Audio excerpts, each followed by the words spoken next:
Hello दोस्तों, आज हम एक्सप्लेन करने वाले हैं वेडनेसडे वेब सीरीज का पार्ट 3। अभी तक हमने वेडनेसडे के पहले और दूसरे एपिसोड में देखा कि किस तरह से वेडनेसडे के नेवरमोर एकेडमी में पहुंचते ही वहां पर अजीब अजीब सी घटनाएं होने लग जाती हैं और जहां वेडनेसडे नेवरमोर एकेडमी से भागने का सोच रही थी, अब नेवरमोर में रहकर ही इन सभी रहस्यमयी घटनाओं का पता लगाने की कोशिश करती है। अब आगे वेडनेसडे जब सीक्रेट बुक को ढूंढते हुए पहेली को हल करके एक सीक्रेट लाइब्रेरी में पहुंच जाती है। वहां उसे वो सीक्रेट बुक भी मिल जाती है जिसमें से रोवेन ने वो पेज फाड़ा था। लेकिन तभी सीक्रेट सोसाइटी क्लब के मेंबर वहां आ जाते हैं और वेडनेसडे को चेयर पर बांध देते हैं। और ये मेंबर कोई और नहीं होते बल्कि बियांका बाकले और जेवियर थॉप और उसके फ्रेंड्स होते हैं।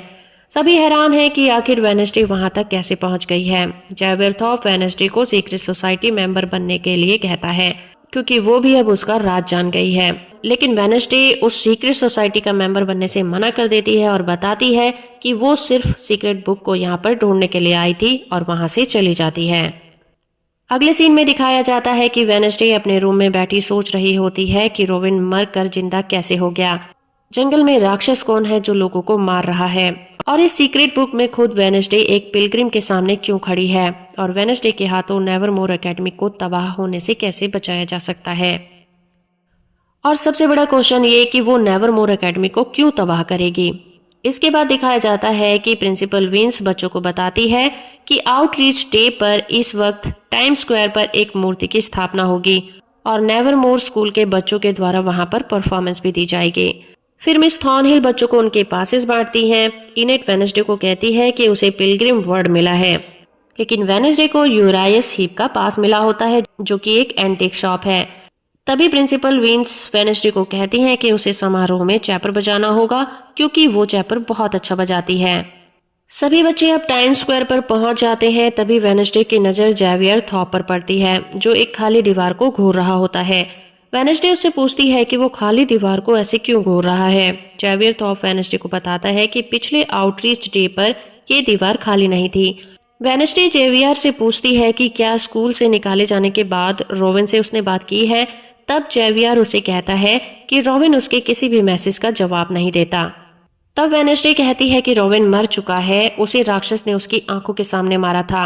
वेडनेसडे जेवियर को वो सीक्रेट बुक दिखाती है और पूछती है कि वो इसे देखकर हैरान क्यों नहीं हुआ क्योंकि ये बुक वो पहले देख चुका है।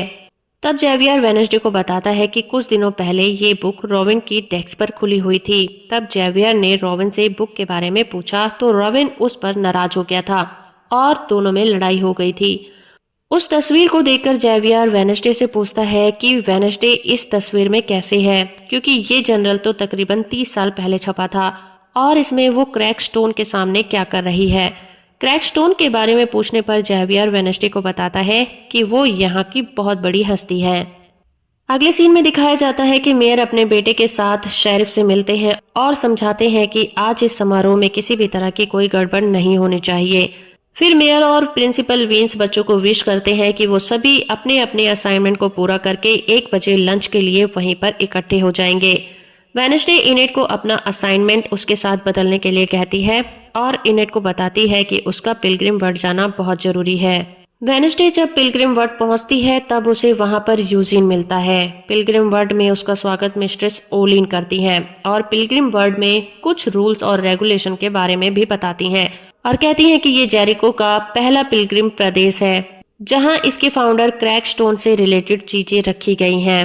वेडनेसडे मिस्ट्रेस ओलिन से पूछती है कि यहाँ पर क्रैक स्टोन की कौन सी बहुमूल्य चीजें रखी गई हैं, उसे वहीं पर जाना है और काम करना है। तब मिस्ट्रेस ओलिन बताती है कि वहां पर क्रैक स्टोन की बर्तन, कपड़े और उनकी सोच का घड़ा भी रखा हुआ है, पर वहां पर कोई नहीं जा सकता क्योंकि वहां पर मरम्मत का काम चल रहा है। उधर इनेट एजिक्स के साथ मरी हुई गिलहरियों को कंघी कर रही है। यहाँ वेडनेसडे एक टूरिस्ट को केक सर्व कर रही है, पर यूजीन जरूरत से ज्यादा पेस्ट्रीज खा लेता है कि तभी वहां पर लूकस और उसके दोस्त आकर यूजीन को परेशान करने लगते हैं। यूजीन उनमें से एक पर उल्टी कर देता है। तभी वो गुस्से से यूजीन को मारने लगते हैं और वेडनेसडे वहां आकर यूजीन को बचा लेती है।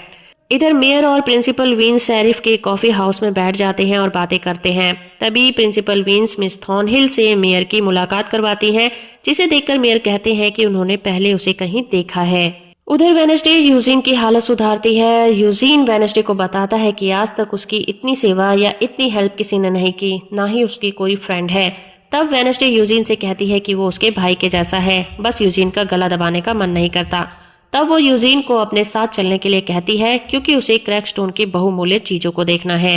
वेनेसडे यूजीन को पहरेदारी पर लगाकर पुराने मीटिंग हाउस में घुस जाती है और अपनी नरेटिंग वॉइस में वेनेसडे कहती है कि उसकी दादी माँ कहती है कि सच और जॉम्बीज कभी नहीं मरते।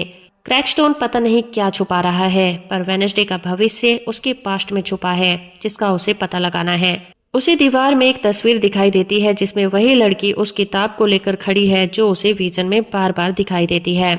इधर वेनेसडे को कहीं ना देखकर मिस्टर सोलिन बियंका से पूछती है कि वेनेसडे कहाँ है। तब बियंका उन्हें कहती है कि वेनेसडे वहीं होगी जहां उसे न रहने की सलाह दी गई थी। मिस्टर सोलिन को समझते देर नहीं लगती कि वेनेसडे पुराने मीटिंग हाउस में ही होगी। वो भागकर मीटिंग हाउस में आती है और वेनेसडे को डांटती है कि उसे यहाँ नहीं आना चाहिए था। वेनेसडे के हाथ में सीक्रेट बुक को देखकर मिस्टर सोलिन कहती हैं कि ये बुक असली नहीं है, असली बुक चोरी हो चुकी है। इधर पुरानी एंटीक शॉप में इनेट किसी तरह से एजेक को डेट पर चलने के लिए तैयार कर लेती है। वेनेसडे अपना असाइनमेंट छोड़कर कॉफी हाउस में टाइलर से मिलने जाती है, जो कि जेवियर को बिल्कुल अच्छा नहीं लगता। वो वेनेसडे को कहता है कि उसे टाइलर से दूर रहना चाहिए। तभी वहां पर टाइलर आ जाता है। वेनेसडे टाइलर से पूछती है कि पुराना पिलग्रिम मीटिंग हाउस जो कि 1600 में बना था वो अब कहाँ है। तब टाइलर उसे बताता है कि अब वो पुराना खंडहर बन चुका है, वहां पर ड्रग एडिक्ट रहते हैं, उसे वहां पर नहीं जाना चाहिए। मगर वेनेसडे कहाँ मानने वाली थी। वो अकेले ही थिंग के साथ उस खंडहर में पहुंच जाती है, मगर उसे वहां पर कुछ भी नहीं मिलता। फिर वो बारी बारी से सभी चीजों को इसलिए छूती है ताकि उसे कोई विजन आ जाए, मगर कोई भी विजन या झलकी उसे दिखाई नहीं देती। तब वो वहां से जाने लगती है और जैसे ही दरवाजे को छूती है अचानक उसे विजुअल आते हैं और वो सीधा पुराने पिलग्रिम वर्ल्ड में पहुंच जाती है, जहां उसे गुडी एडम दिखाई देती हैं। जहां उसे पता चलता है कि क्रैकस्टोन ने गुडी एडम और उसके लोगों की जमीन को हथिया लिया है और गुडी एडम और उसके गांव के सभी लोगों को एक कमरे में बंद करके उसमें आग लगा देता है ताकि वो लोग मर जाएं। मगर गुडी एडम वहां से बचकर निकल भागती है और वो वेनेसडे से कहती है कि वो हम सबको मार देगा। तभी वहां क्रैकस्टोन आ जाता है और कहता है कि वो किसी को नहीं छोड़ेगा। वेनेसडे का विजुअल वहीं खत्म हो जाता है। तब वेनेसडे थिंग को कहती है कि गुडी एडम उसकी 400 साल पुरानी पूर्वज है। वो थिंग से बात कर ही रही होती है कि उसे किसी की आहट सुनाई देती है। वो ध्यान से देखती है तो पता चलता है कि ये वही राक्षस है जिसने रोवेन को मारा था। वो डर जाती है और वहां से भागती है।